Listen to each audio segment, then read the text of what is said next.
आप सभी को नमस्कार। स्वागत है आप सभी का नारायण सर क्लासेस के इस नए लेक्चर में।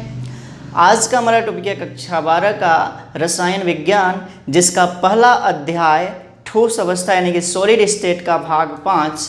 इससे पहले हमने भाग 4 तक पढ़ा दिया है और भाग 4 तक हम लोग सीख चुके थे इकाई सेल के बारे में, यानी कि एकक कोशिका के बारे में, यानी कि यूनिट सेल के बारे में।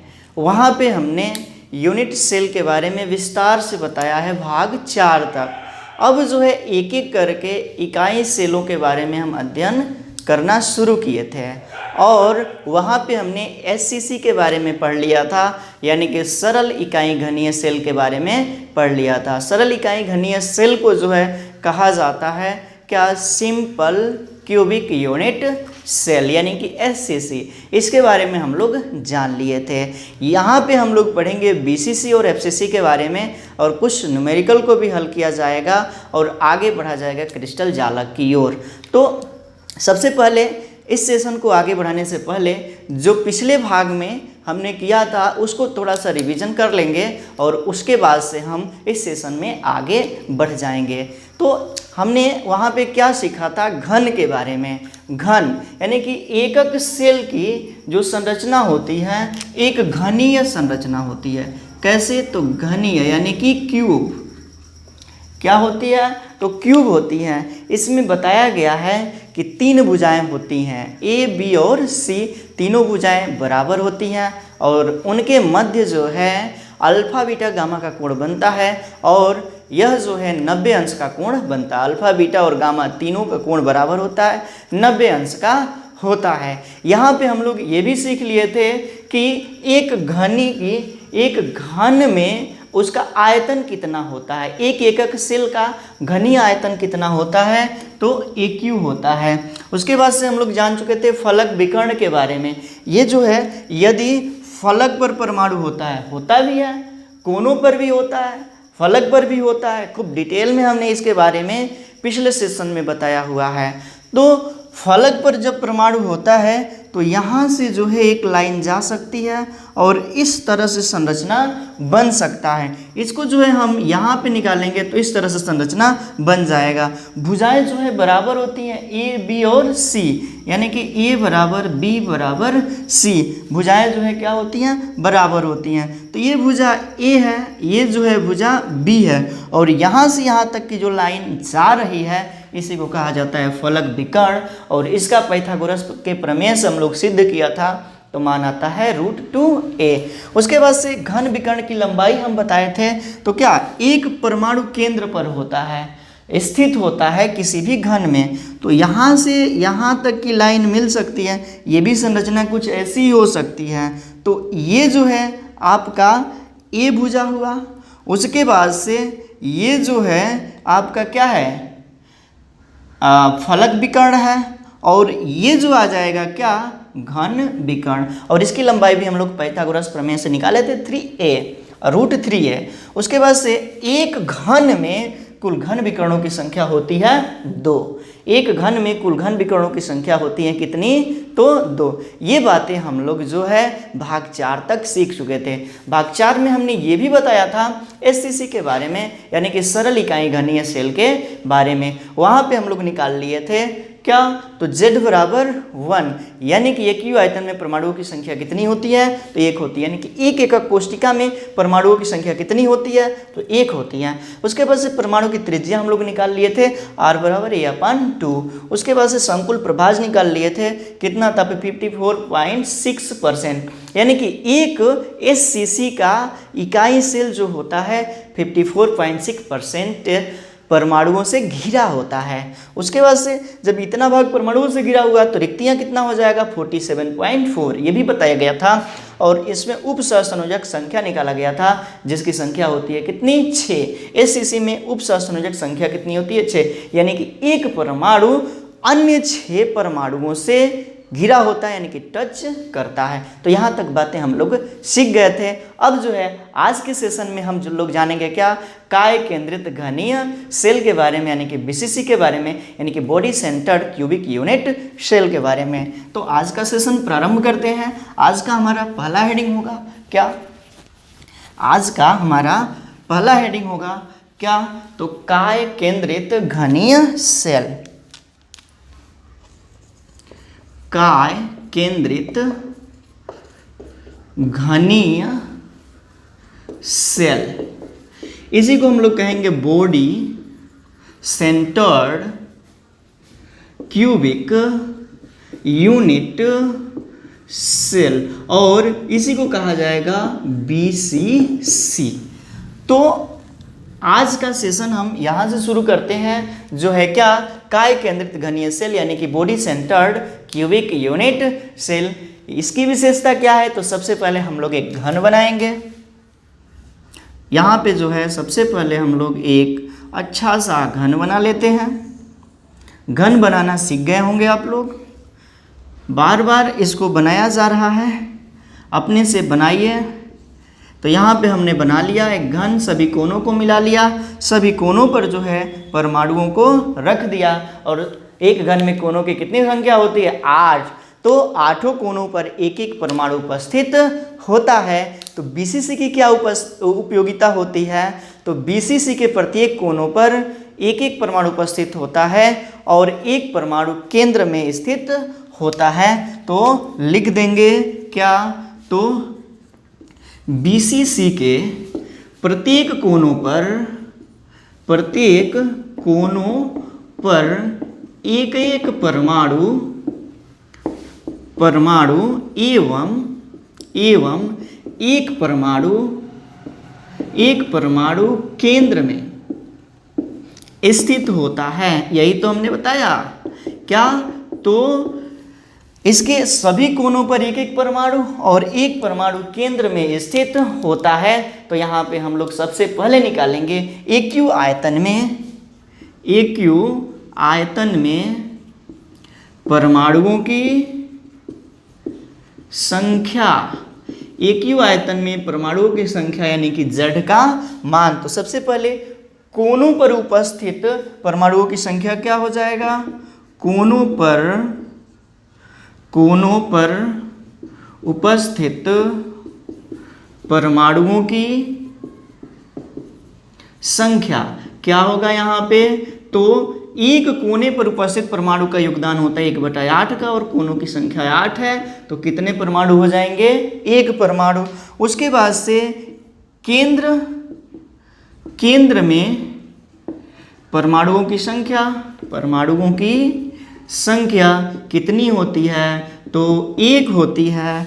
तो AQ आयतन में परमाणुओं की कुल संख्या कितनी होगी, कुल परमाणुओं की संख्या बराबर हो जाएगा क्या, तो 1 + 1 = 2, यानी कि एक BCC के एकक सेल में 2 परमाणु उपस्थित होते हैं, यानी कि कुल परमाणुओं की संख्या होती है कितनी, 2। अब हम निकालेंगे क्या, BCC की परमाणु त्रिज्या निकाल लेते हैं।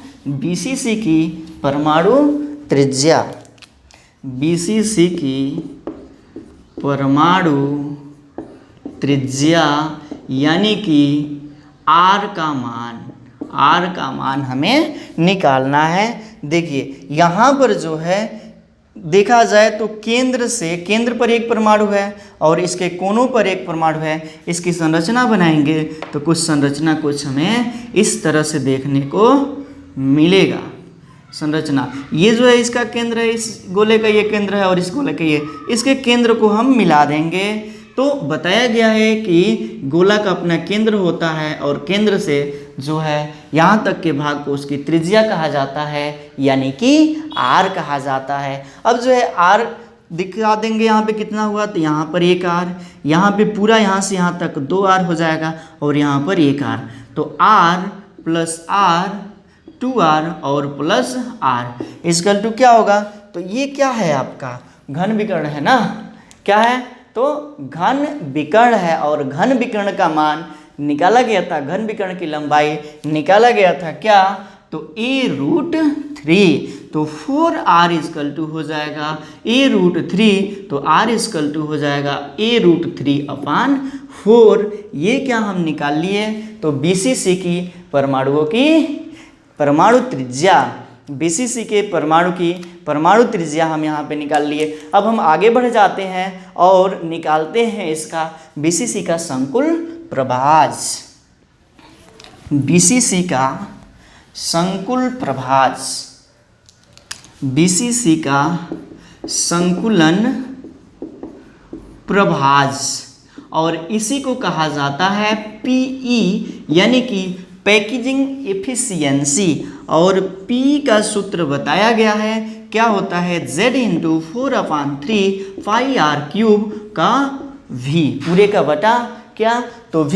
तो यहाँ पे जो है हम लोग Z का मान जानते हैं कितना होता है BCC में 2, उसके बाद से R का मान हम लोग निकाल लिए क्या, तो a√3/4, उसके बाद से जो है V का मान हम लोग जानते हैं होता है कितना, AQ। अब यही मान जो है यहाँ पे रख देते हैं, तो PE बराबर हो जाएगा 3 × 4/3 पाई, और R का मान क्या है, तो a√3/4 और इसका क्यूब और पूरे का बटा AQ।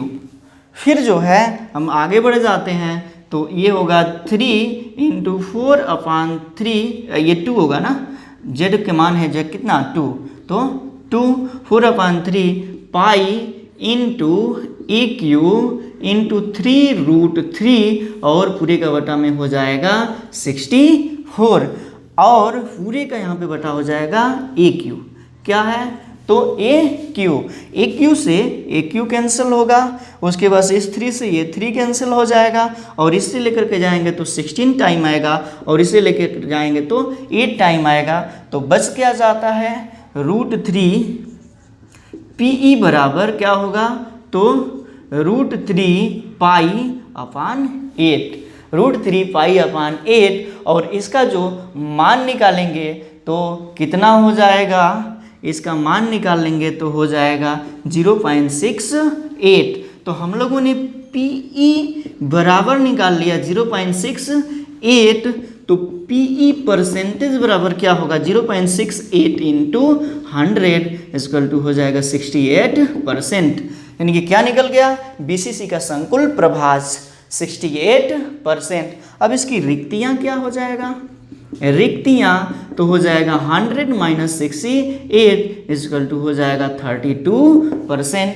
तो कहेंगे BCC का जो एकक सेल होता है, घन होता है, वह 68% परमाणुओं से घिरा होता है, और इसमें रिक्तियाँ कितनी होती है 32%। तो BCC में जो रिक्तियाँ होती हैं 32% होती हैं, और उसका संकुलन प्रभाज हो जाता है कितना, तो 68%। यहाँ तक जो है हम लोगों ने सीख लिया। अब जो है हम लोगों का अगला हेडिंग आएगा क्या, BCC की उपसह संयोजक संख्या। तो देखिए इसके केंद्र वाले परमाणु की उपसह संयोजक संख्या निकालते हैं। उपसह संयोजक संख्या के बारे में हम बता चुके हैं कि एक परमाणु अपने निकटवर्ती जितने परमाणुओं को टच करता है उन्हीं परमाणुओं की संख्या को उस सेल का उपसह संयोजक संख्या कहा जाता है। तो यहाँ पे हम इस केंद्र वाले परमाणु का निकालते हैं। तो केंद्र वाला परमाणु जो है सभी कोनों के परमाणुओं को टच करेगा, सभी कोनों के परमाणुओं को जो है टच करेगा। तो कहेंगे क्या, इसकी जो क्या, तो क्या कहते हैं, उपसह संयोजक संख्या जो होती हैं वह 8 होती हैं। तो लिख लेंगे उपसह संयोजक संख्या कितनी होती है इसकी, तो 8 होती हैं। किसकी, BCC की। तो यहाँ पे हम लोगों ने BCC के बारे में भी डिटेल्स में स्टडी कर लिया। यहाँ आप याद किए रहिए, और जो भी हम बता रहे हैं यदि आपको समझ में आ रहा है तो एक बार कमेंट अवश्य कर दीजिए कि हाँ सब कुछ क्लियर है, सब कुछ समझ में आ रहा है। अब जो है हम अगले सेल की ओर बढ़ जाते हैं, जो है क्या, फलक केंद्रित घनीय सेल। फलक केंद्रित घनीय cell.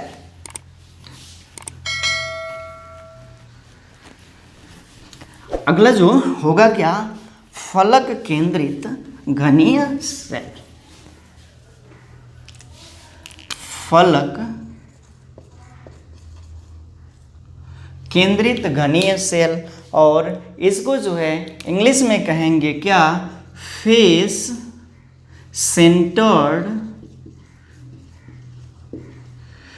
Centred cubic unit cell, और इसी को शॉर्ट में बोला जाएगा FCC। इसे ही कहेंगे क्या, FCC। तो इसे जानने के लिए सबसे पहले फिर से हम एक घन बनाएंगे। यहाँ पे जो है एक हम बना लिए क्या, तो खूब अच्छा सा घन। इसके कोनों को मिलाएंगे, कोने मिला लिया गया। प्रत्येक कोनों पर एक एक परमाणु को रख देंगे। परमाणुओं को भी हमने रख दिया, आप भी हमारे साथ रखिए। अब जो है इसकी विशेषता क्या होती है, तो FCC के प्रत्येक कोनों पर एक एक परमाणु और प्रत्येक फलक पर भी एक परमाणु उपस्थित होता है। तो क्या मतलब, कोनों पर परमाणु रख दिया गया, फलक पर परमाणु को हम यहाँ पे रख देते हैं। 4 ये हुआ, और ये आमने सामने की, जैसे कि कमरे में ऊपर और नीचे की दीवार है, वहाँ पर जो है हमने एक एक परमाणु रख दिया। ऊपर का छत है और नीचे का फर्श है, उसी तरह से क्या एक घन में भी परिस्थिति होती है। तो यहाँ पे हमने एक अच्छा सा घन बना लिया। अब जो है इसकी क्या विशेषता होगी, इसे हम लिखेंगे। तो FCC के प्रत्येक कोनों पर एक एक परमाणु एवं प्रत्येक फलक पर एक एक परमाणु उपस्थित होते हैं। ये हम लोग जान गए। FCC के प्रत्येक कोनों पर एक एक परमाणु और प्रत्येक फलक पर भी एक एक परमाणु उपस्थित होते हैं। तब हम यहाँ पे निकालेंगे क्या, AQ आयतन में परमाणुओं की संख्या, AQ आयतन में परमाणुओं की संख्या यानी कि Z का मान। तो सबसे पहले हम लोग निकालेंगे कोनों पर उपस्थित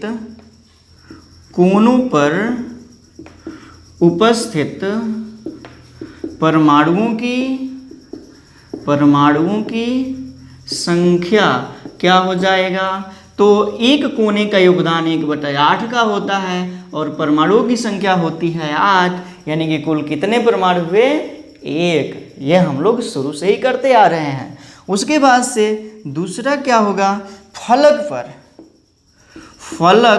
पर उपस्थित परमाणुओं की कुल संख्या बराबर हो जाएगा एक फलक पर परमाणुओं की संख्या का योगदान, परमाणु का योगदान 1/8 का होता है और फलकों की संख्या होती है 2, फलकों की संख्या होती है 6, यानी कि कुल मिलाकर के यहाँ पे 3 परमाणु आ गए।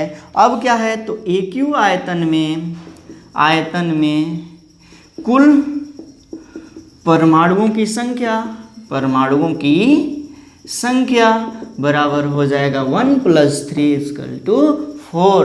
तो यहाँ पे FCC में एकक कोष्ठिका में कुल कितने परमाणु उपस्थित होते हैं, तो 4 परमाणु उपस्थित होते हैं। तो AQ आयतन में परमाणुओं की संख्या को हमने यहाँ पे निकाल लिया। अब जो है हम क्या करते हैं, आगे बढ़ जाते हैं और निकालेंगे इसकी परमाणु त्रिज्या, FCC की परमाणु त्रिज्या निकाल लेते हैं।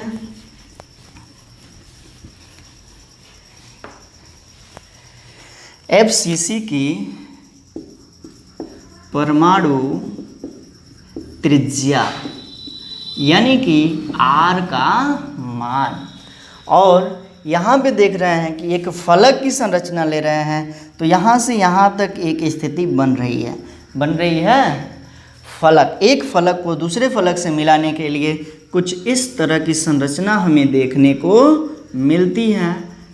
3 परमाणु, तीनों परमाणुओं का अपना केंद्र होगा और प्रत्येक के केंद्र को मिला लेंगे तो यहाँ पर एक R, यहाँ पे 2R, यहाँ पर एक R, यानी कि R + 2R और +R, ये स्थिति मिली। अब ये क्या है, फलक विकर्ण है ना, और फलक विकर्ण की लंबाई बताया गया है √2a, यानी कि a√2, ये जो है आपको बताया गया है क्या, √2a, पहले से ही हम इसे बता चुके हैं।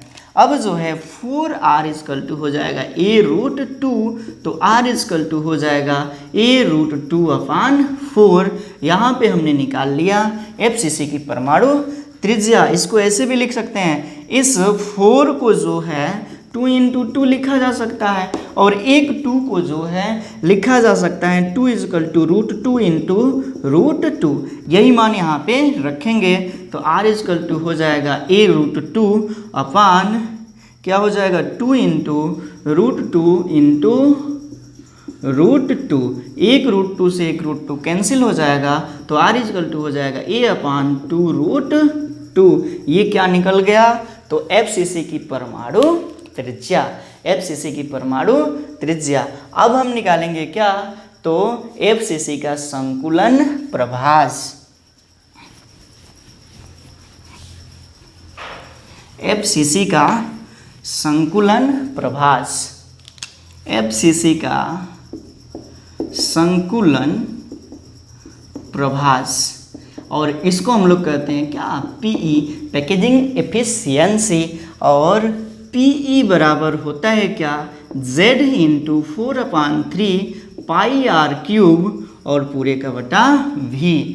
अब देखिए यहाँ पे क्या है, तो Z का मान हमें पता है होता है 4, R का मान भी पता हो गया a/2√2, और उसके बाद से V का भी मान हमें पता है क्या, AQ। ये सभी मान यहाँ पे रखेंगे, तो P बराबर हो जाएगा 4 × 4/3 पाई, और RQ के स्थान पे हो जाएगा A, और अपान हो जाएगा 2√2 का होल क्यूब, और पूरे का बटा हो जाएगा, पूरे का बटा हो जाएगा V।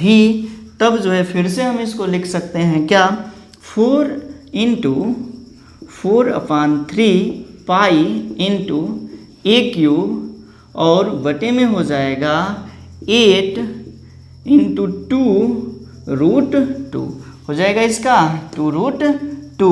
अब जो है क्या करते हैं, पूरे का बटा हो जाएगा AQ से AQ कैंसिल होगा, इससे 2 टाइम्स में जाएगा, उसके बाद से ये जो है 2 टाइम्स में, इससे ये कैंसिल हो जाएगा।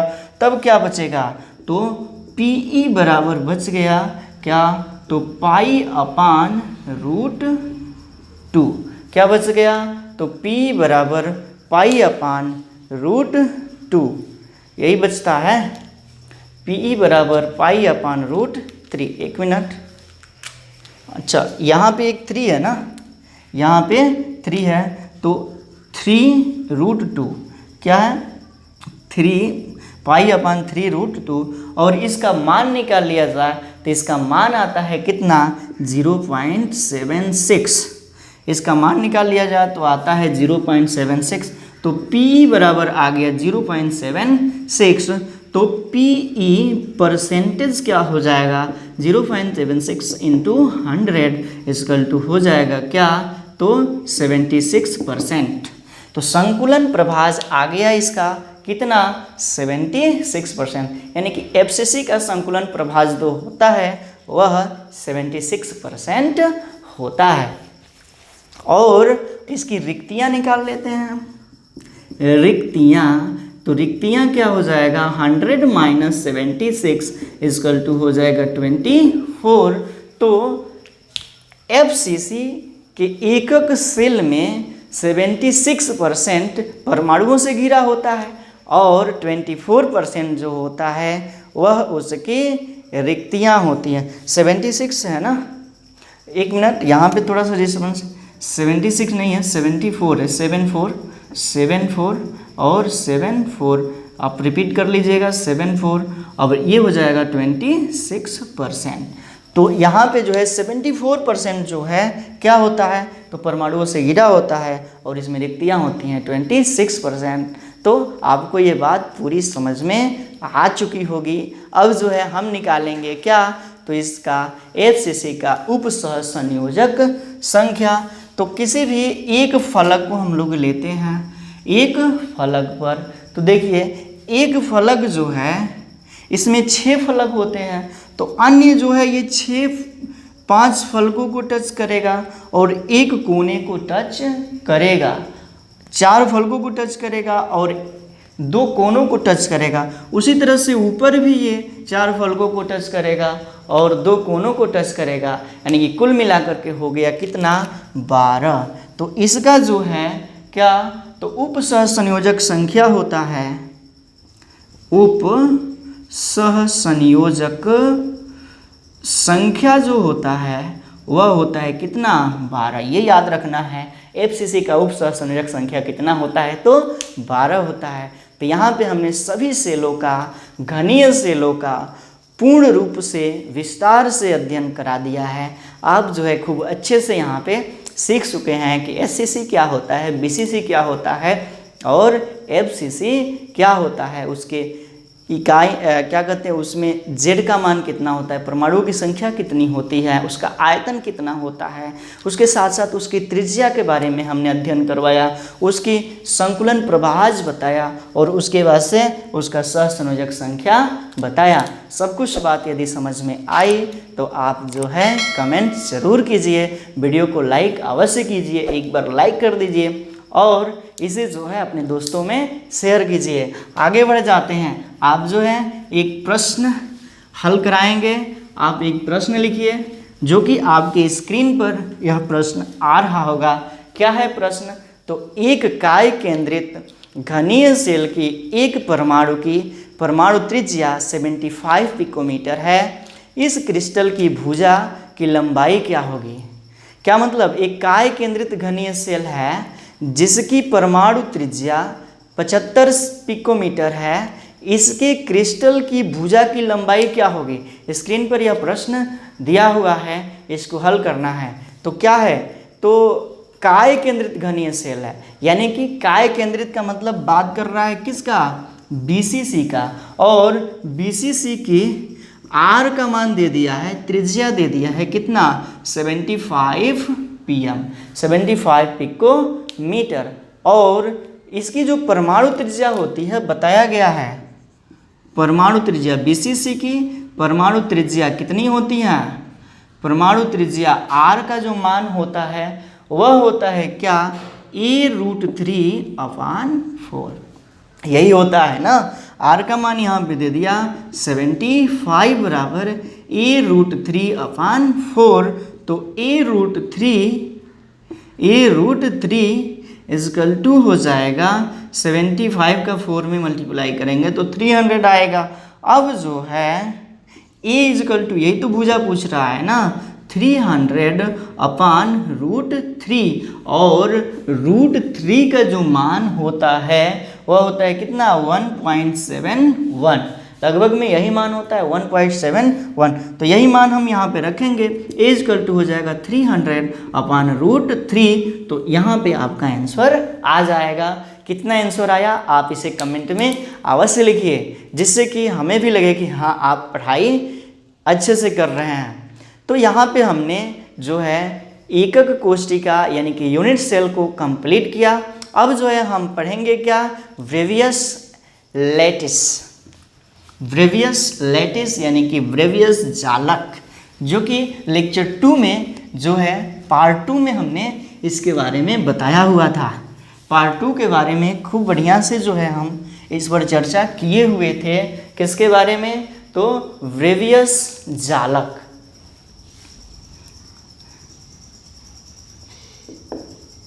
ब्रेवियस जालक यानी कि ब्रेवियस लैटिस यानी कि ब्रेवियस जालक, ये है क्या। तो हम लोग बात कर लिए यूनिट सेल के बारे में। यूनिट सेल, यूनिट सेल, और यूनिट सेल के संयोजन से बनता है लैटिस यानी कि जालक। और इससे बनता है क्या, क्रिस्टल। तो क्रिस्टल की इकाई क्या है, यूनिट सेल है। ये हम पहले ही बता चुके हैं। अभी जो है हमने डिस्कस किया इस यूनिट सेल के बारे में। तो यूनिट सेल में जो है अल्फा बीटा गामा पर जो है कोण बनते हैं, उस कोण को क्या कहते हैं, अंतरा आकाशीय कोण। अंतरा आकाशीय कोण। और उसके बाद से इनकी भुजाएं होती हैं, ए बराबर बी बराबर सी, ये इसकी भुजाएं होती है। और इसके आधार पर जो है क्रिस्टलों की संख्या होती हैं, क्रिस्टलों की जो संख्या होती हैं वह 7 होती हैं। और इसी का एक क्रिस्टल हम लोगों ने पढ़ा, क्या, घनीय सेल के बारे में। घनीय क्रिस्टल के बारे में हम लोगों ने अभी जो है उसको कंप्लीट किया है।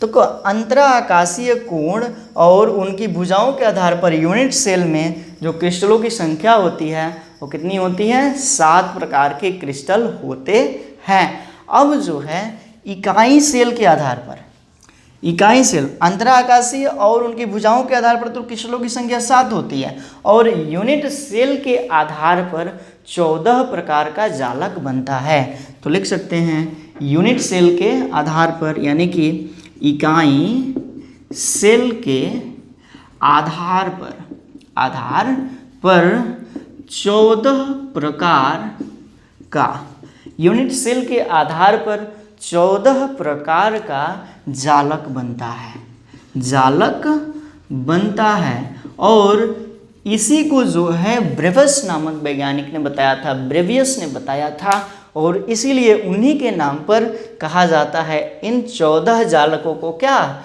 ब्रेवियस जालक, ब्रेवियस लैटिस। और इसलिए इसे जो है लिख सकते हैं, इसे ब्रेवियस ने बताया था,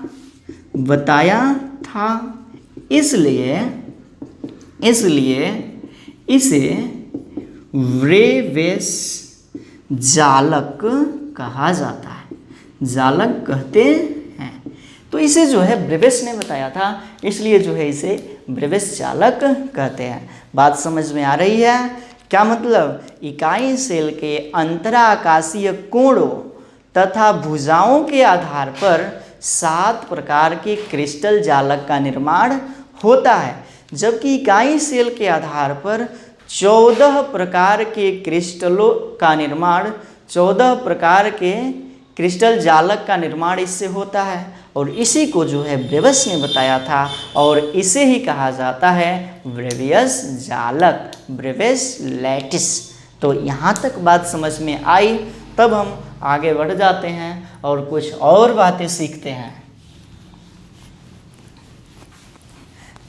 अब हमारा टॉपिक क्या होगा, तो हमारा टॉपिक होगा क्या मतलब, तो क्रिस्टल तंत्र। यहाँ पे हम लिखेंगे क्रिस्टल तंत्र, क्रिस्टल सिस्टम, कॉलम बनाएंगे। उसके बाद से लिखेंगे भुजाएं, भुजाएं वही ए बराबर बी बराबर ए बी और सी। भुजाएं क्या होंगी, ए बी व सी। उसके बाद से क्या होगा, तो अंतरा आकाशीय कोण, अंतरा आकाशीय कोण, और ये क्या होंगे, तो अल्फा बीटा और गामा। और उसके बाद से होगा क्या, जालकों की संख्या, जालकों की संख्या, यानी कि वही ब्रेवियस लैटिस की संख्या, ब्रेवियस लैटिस की संख्या, ब्रेवियस जालकों की संख्या। तो जो है यहाँ पर एक छोटा सा हम कोड बताएंगे, इससे जो है आप क्रिस्टल तंत्र के पूरे नामों को याद रख सकते हैं। क्या है, तो CTORHMT लिख लीजिए यहाँ पे, क्या, तो CTORHMT आ रहा है, CTORHMT। सी का मतलब होता है क्यूबिक, सी का अर्थ होता है क्या, क्यूबिक, और टी का अर्थ होता है क्या, टेट्रागोनल, टेट्रागोनल। उसके बाद से ओ का होता है आर्थो रोम्बस, आर्थो रोम्बस। उसके बाद से आर का अर्थ होता है क्या, rhombo hydel, rhombo hydel. H का क्या मतलब है, तो हेक्सागोनल, हेक्सागोनल। उसके बाद से एम का अर्थ क्या है, तो मोनोक्लिनिक, मोनोक्लिनिक। और टी का अर्थ है क्या, ट्राई क्लिनिक, ट्राई क्लिनिक। इसका हिंदी भी याद रख सकते हैं, क्यूबिक का अर्थ है घनीय, क्यूबिक को हिंदी में कहा जाता है घनीय, थोड़ा सा हिंदी नाम टेढ़ा है। उसके बाद से इसको कहते हैं चतुष्फलकीय, चतुष्फलकीय। उसके बाद से आर्थोरोम्बस को जो है कहा जाता है विषम लंबाक्ष, विषम लंबाक्ष। उसके बाद से जो है रोम्बोहेड्रल को कहा जाता है त्रिसमताक्ष, त्रिसमताक्ष। उसके बाद से हेक्सागोनल को बोला जाता है षष्ठभुजीय, षष्ठभुजीय। उसके बाद से मोनोक्लिनिक को कहा जाता है एकंताक्ष, एकंताक्ष। उसके बाद से इसको कहा जाता है क्या, त्रिनताक्ष, त्रिनताक्ष। हाँ, तो यहाँ तक बात क्लियर हुई। क्रिस्टल तंत्र, क्रिस्टल सिस्टम कितने हुए, तो 7, जिसको कि खूब एक अच्छे से कोड से हम लोग याद कर लेंगे, CTOR HMT, याद रखिए। अब जो है भुजाएं देख लेते हैं, तो इसकी तीनों भुजाएं बराबर होती है, A, B और C। और इसकी जो है ए बी भुजा के बराबर होता है, B not equal to C। और इसकी जो है कोई भी भुजाएं बराबर नहीं होती है, A not equal to B not equal to C। उसके बाद से रोम्बोहेड्रल को फिर से हम लोग क्या करेंगे, रिपीट कर लेंगे, A equal to B equal to C, A equal to B not equal to C, और A not equal to B not equal to C। और जो मोनोक्लिनिक का होता है वही होता है त्रिताक्ष का, यानी कि ट्राई क्लिनिक का, यानी कि A not equal to B not equal to C। हाँ, तो क्या करना है, पहले 3 तक जाना है, फिर उसे रिपीट करना है, और मोनोक्लिनिक का जो होगा वही जो है ट्राई क्लिनिक का भी होगा। यहाँ तक बात क्लियर है। अब जो है आगे बढ़ते हैं, तो यहाँ पे जो है अल्फ़ा, बीटा और गामा के मध्य जो है 90 डिग्री का कोण बनता है। अब जो है यहाँ पर भी वही हाल है, यहाँ पर भी 90 डिग्री का ही बनेगा, अल्फ़ा, बीटा और गामा का तीसरे में भी 90 डिग्री का ही बनेगा। यहाँ तक आप बात याद रखिए। उसके बाद से बात करते हैं रोम्बोहेड्रल का। रोम्बोहेड्रल का क्या होता है, तो अल्फ़ा और बीटा तो 90 डिग्री का होता है, alpha is equal to beta equal to 90 degree, परंतु जो गामा होता है not equal to 90 degree, gamma पे 90 डिग्री का कोण नहीं बनता है। बात कर लेते हैं आगे यहाँ पे, तो अगला तो अल्फ़ा और गामा यहाँ पे 90 डिग्री का होता है, alpha is equal to gamma is equal to 90 degree, और जो बीटा होता है वह 120 डिग्री का होता है। यहाँ पर भी क्या, alpha is equal to gamma is equal to 90 degree और beta not equal to 120 degree. और इसकी बात कर लेते हैं, तो यहाँ पे क्या होगा, alpha not equal to beta not equal to gamma, क्या, तो 90 डिग्री। तो यहाँ तक बात समझ में आई। अब हम समझेंगे क्या, जालकों की संख्या। कितनी जालकों की संख्या होती है, तो इसकी 3 होती है, इसका 2 होता है, इसका 4 होता है, इसका 1, इसका 1, उसके बाद से इसका 2 और इसका 1। ये नंबर है 3 2 4 1 1 2 1। इस नंबर को याद रखना है, किसी का भी नंबर लगा करके, ठीक ना। तो यहाँ पे जो है हमने जो है क्रिस्टल तंत्र बता दिया, भुजाओं की स्थिति बता दिया, उसमें अंतराकाशीय कोणों को बता दिया और जालकों की संख्या। और यहाँ पे हमें पढ़ना था क्यूबिक के बारे में, घनीय के बारे में और घन के बारे में हमने अभी जो है कुछ देर पहले विस्तार से अध्ययन कराया हुआ है। तो इस टॉपिक में यहाँ तक जो है इस अध्याय में आज के लिए रहने देते हैं। अगले पार्ट में जो है इस भाग में यहीं तक रहने देते हैं। अगले भाग में जो है इसके आगे से हम लोग क्लियर करेंगे। तो अब जो है हम यहीं पे रहने देते हैं। आप जो है हमारे चैनल को सब्सक्राइब कर लीजिए और बातें समझ में आ रही हैं तो कमेंट बॉक्स में एक बार कमेंट कर दीजिए और अपने दोस्तों में इसे शेयर करना मत भूलिए और बेल आइकन को भी दबाना मत भूलिएगा। मिलते हैं अगले वीडियो में एक नए टॉपिक के साथ। तब तक के लिए धन्यवाद।